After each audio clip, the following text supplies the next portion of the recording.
I've never seen anything like this. You could see debris like 100 feet up in the air. Let me tell you, this was very frightening.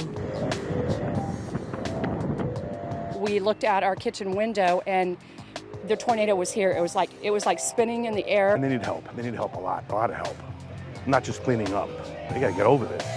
I know there are things that I know they can be replaced, but you know what? Those are my memories from down here. NBC2 is your place to be for team coverage after 5 tornadoes slammed all 3 of our coastal counties. Thank you for counting on NBC2. I'm Brenna Wyke. And I'm Peter Bush, live in the Iona area of South Fort Myers. This was one of the areas that has the most intense damage from yesterday's EF2 tornado. I want to show you exactly where we're sitting tonight. This is the Century 21 mobile home community. And if you look at the map on your screen, you'll see it's right off McGregor Boulevard, close to Iona Road. This community was unfortunately directly in the path of the EF2 tornado, the strongest one that hit our area yesterday. Right now, we're going to take a live camera for you. One of our photographers is walking along one of the roads here in the Century 21 community, and you can just immediately see the devastation. The tornado was on the ground in Lee County for about 5 minutes, and the folks who live here say about 60 seconds of that was directly in their community. So if you can imagine, 60 seconds doesn't sound like a lot, but when you've got 110, 120 mile per hour winds whipping around you, that is plenty of time to do tremendous damage. Now, we've got a lot to get to tonight. I will be here in the field anchoring our coverage from South Fort Myers. Brenna Wyke is back in the studio. We have Chief Meteorologist Allison Ray and Meteorologist Rob Duns, who are going to give you some perspective on how historic this storm was for our area. NBC2's Dave Elias is going to explain what a nightmare this is going to be for some folks as they try and rebuild and go through the hassles of dealing with insurance. Sean Martinelli, our story to share man, is going to tell you some stories about how folks are helping out their neighbors and lending that helping hand that's going to be so needed right now in our community. But we're going to start with NBC2's Hope Salmon. Hope was one of the first reporters on the ground here yesterday, right after the tornado hit. The damage in the Century 21 community was so bad that Hope couldn't even get to the back of the neighborhood yesterday. But tonight she has the story of one woman who has to completely start from scratch. I just spoke to Kathleen Seminaro, who's still in shock. Her home is unrecognizable, and you can see the furniture in her front lawn, and she can't move her car from out of the driveway. She tells me that she has to create a whole new life for herself. It's just a mess. Kathleen took me inside of her home and shared her terrifying experience with the tornado. So for once in my life, a cigarette saved my life. Because I watched the rain, I watched the sky turn orange, I heard the noise that was like a train, and I came in here and I was wobbling back and forth to get through here because the house was moving. That's when she ran to the bathroom for safety. I was in here like this, holding on for dear life. She says she's glad she was able to find a blanket from her husband's funeral and her jewelry. I know there are things that I know they can be replaced, but you know what? Those are my memories from down here. Kathleen says she was trapped in her house after the storm. Could not get out this door, and there was no lanai because that was torn off. And the house is, you can see how far the house has been moved off the foundation. It's about 6 inches. And another woman down the road told me her family had no time to take shelter. They just dropped to the floor. We were very scared when we heard the train sound and the lanai and the breaking of the windows. I mean, we didn't know if we were going to be saved or hurt or what. Both women say they're thankful for their families, friends, and community members for helping them pick up the pieces. Reporting in Fort Myers, Hope Salmon, NBC2. Not everyone out here is being kind, though. One problem that we've heard over and over again is looting. We actually have some video of deputies kicking one man out of the Cottage Point mobile home community. That's not too far from here. He was apparently climbing on top of the debris, sifting through what's left of one family's belongings. People we spoke with say this is not the first time they've had to deal with looters.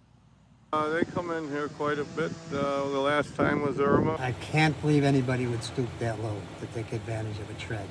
I'm so glad that the Lee County Sheriff got him and they put him out of here. I wish they would have put him in jail. The Lee County Sheriff's Office says it will add patrols in this area just to make sure no one is looting. The tornado also shredded some people's pool cages in the Gulf Harbor community off McGregor Boulevard. We got to look at the damage to that neighborhood as well. This is where the tornado hit after it destroyed some of these mobile homes. The pool cages now twisted metal. We spoke with a man who says he was watching our tornado coverage on NBC2 when suddenly the tornado was hitting his house. I think our pool cage is gone. Our roof, we've got a lot of damage up on our roof. All the pool furniture's gone. A lot of damage to our tiki bar. We're not going to have a party for a while. No, he probably won't. The tornado was powerful enough to throw heavy statues into his pool. Now, people we talk to here in this Century 21 mobile home community say about half the people are seasonal residents. I spoke with one woman who says this reminds her of something that she went through 23 years ago, 1,500 miles away. This got kind of just twisted. It's really not anything. It's just the braces. Sally Itzo is one of the lucky ones. Her home in the Century 21 mobile home community only has minor damage, but yesterday's tornado is bringing back a traumatic case of deja vu from 23 years ago in her hometown of St. Pete, Minnesota. We had a tornado that devastated our town, and the thoughts of that just came right back. I was right back in 1998 and seeing my community in a rubble. It was sad and terrifying. Sally says the tornado hit so quickly that she and her dog, Gnarls Barkley, didn't even have time to react. Wherever I went, he was right behind me. I got his harness on him so that he wouldn't get away from me. Michelle Stumney had the same strategy with her bird. Keep it close. We hid out in the closet and it freaked her out. She started screaming because she didn't know what to think because we heard metal going all over the place, of course. Tornadoes by nature rip things apart. But as Sally knows well, their aftermath has the opposite effect.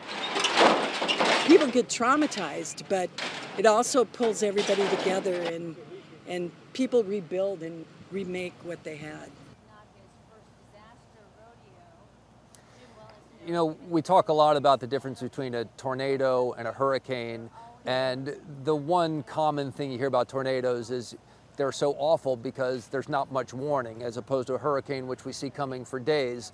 Well, the good news about a tornado is that even though the damage in the places where it directly hits is intense, it's not as widespread. And so we've already seen a tremendous effort by the county, by the Red Cross. They can all really hone in on this specific area and get them help quicker. In fact, one gentleman just walked by here a few minutes ago and said, hey, good news, the power is back on. So for the people whose homes are still livable, they already have the power back on, as opposed to waiting days or even weeks like we had to after Hurricane Irma. Brenna? We'll take any good news we can get, right, Peter? All of those people out there seem to have such a good attitude, so I'm glad you're bringing us their stories. Meanwhile, Lee County has opened up a drop-off site to help clear out debris left over from those storms.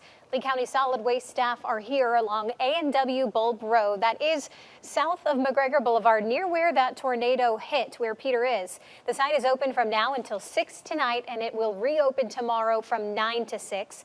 It's accepting things like sheet metal, siding, any kind of yard waste like palm fronds or branches to help clean up there.